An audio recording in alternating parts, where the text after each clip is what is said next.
بسم اللہ الرحمن الرحیم۔ السلام علیکم۔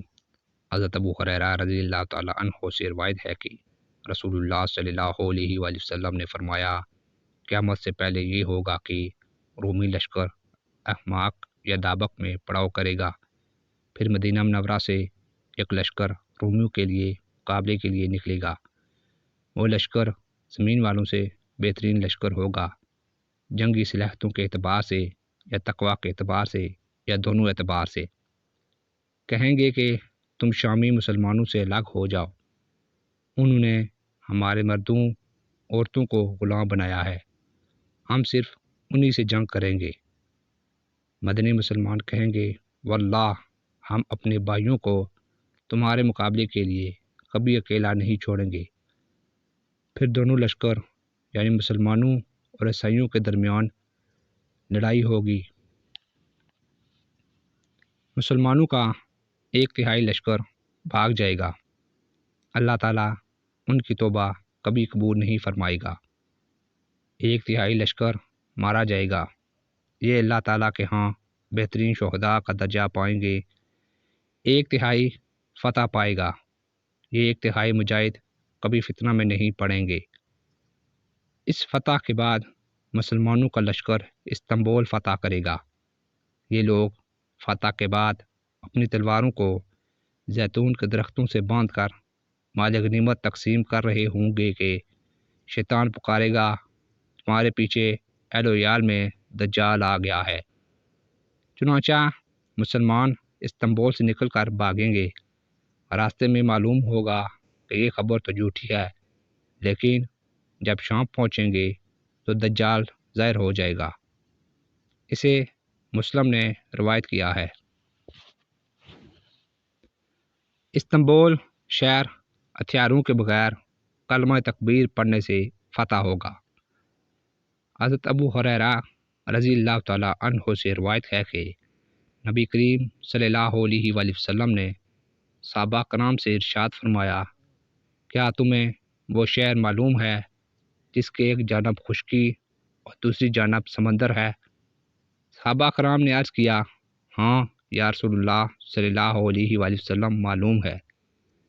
آپ صلی اللہ علیہ وآلہ وسلم نے ارشاد فرمایا، قیامت اس وقت تک قائم نہیں ہوگی جب تک بنی اسحاق میں سے 70,000 آدمی اس کے خلاف جہاد نہ کر لیں۔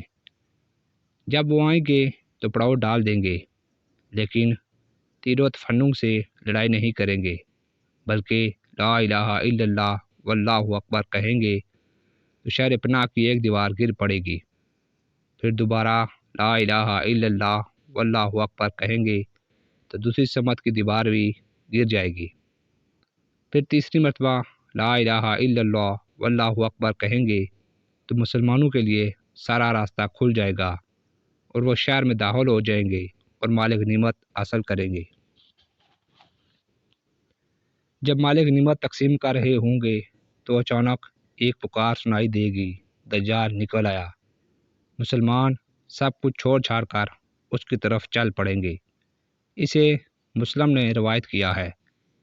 چھوٹی آنکھوں، سرخ چہرے، موٹی اور چپٹی ناکوں والے ترکوں سے مسلمان جنگ کریں گے۔ نیز بالوں کے جوتے اور بالوں کے لباس پہننے والی قوم کے ساتھ بھی مسلمانوں کی جنگ ہوگی۔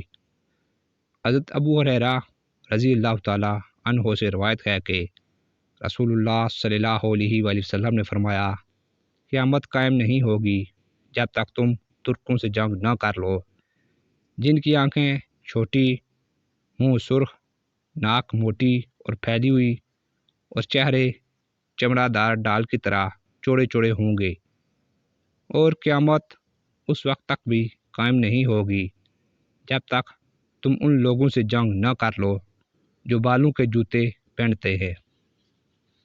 اسے بخاری نے روایت کیا ہے۔ ترکوں اور حبشیوں سے جنگ میں پہل نہ کرنے کا حکم دیا گیا ہے۔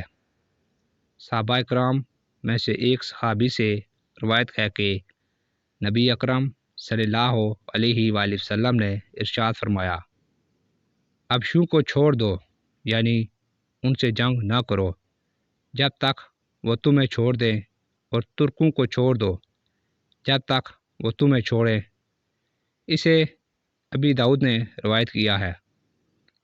قیامت سے پہلے شروع ہونے والی بڑی جنگوں میں دمشق کا ایک آدمی بڑے کارنامے سر انجام دے گا۔